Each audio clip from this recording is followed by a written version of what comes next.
যখন একটা ছেলে পরের বাড়ির মাইয়া আনে আর পরের বাড়ির মাইয়াটা ছেলের বাড়ি আসলে নতুন অবস্থায় কয়দিন ভালোই চলে। পরে মেয়ে শাশুড়ির বদনাম করবে, না হলে স্বামীর বদনাম করবে। পরের দিন ছেলে শ্বশুরের বদনাম করবে, না হলে শাশুড়ির বদনাম করবে। কাজ করার আগে ভেবে চিনতে করতে হবে। তারপর হয় কি, সংসার ভেঙে যেতে চায়, সংসার ভাঙ্গার দিকে যায়। সংসার ভাঙ্গার দিকে না যাওয়ার আগে একটা চিন্তা ভাবনা বিয়ের আগে করার দরকার আসলো। যে জায়গায় বিয়েটা হয়ে গেছে আর চিন্তা ভাবনা করে কোনো লাভ নেই। আমি আপনাদেরকে বলি, আমি ছোট মানুষ, কথাটা বলি, মেয়ে যদি ওই সংসারে ছেলের ভাত খাবো না, আপনি জিতেন নাই, আপনার কলঙ্ক বাড়ছে। ওই মেয়ে যদি ওই ছেলের ভাত যদি না খায়, অন্য ছেলের ঘরে তো যাইবে।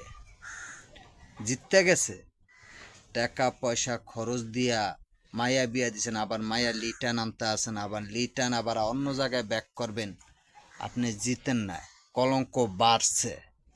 আর ওই ছেলেরা যদি বলে বউ ভালো না, বউরে আমি লড়াই দিব, ওই বিয়া ঠিকই করবে। ওই জিততে গেছে না, ওয়ও জিতে নেয়। ওয়ও টাকা পয়সা খরচ করে ওই বউ বিয়া করছে, আবার দ্বিতীয় আবার টাকা দিয়ে ওই বউ ডিভোর্স করায়। তাহলে আবার দ্বিতীয় বিয়া করতে গেলে কি টাকা খরচ হবে না? হবে।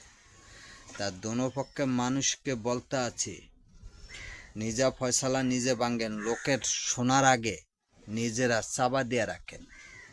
আর যদি বলেন না লোক দরকার, তাহলে আপনার মায়েরও মান ইজ্জত যায়, ওই ফোলারও মান ইজ্জত যায়।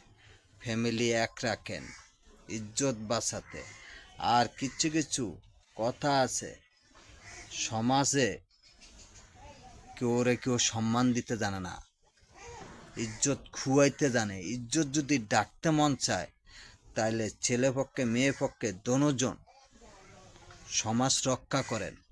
আর যদি সমাজ রক্ষা যদি না করতে পারেন, কোনো পক্ষে ছেলে পক্ষের গার্জিয়ানে বললা দিই কোনো ঘরের মাইয়া আনবেন না, আর মেয়ে পক্ষের গার্জিয়ানকে বললা দিই কোনো ঘরে ছেলের কাছে মাইয়া দিবেন না। যদি মিস করে যদি দিতে পারেন, তাহলে মান্না সুন্দর মতন সম্বন্ধ দোনো পক্ষে মিল্লা থাকবেন। আর না হলে জর্গা কেউর সাথে কেউ করবেন না। কে লেগে আপনারাও সেই লোকে চিনে না, আপনিও সেই লোকের চিনেন না।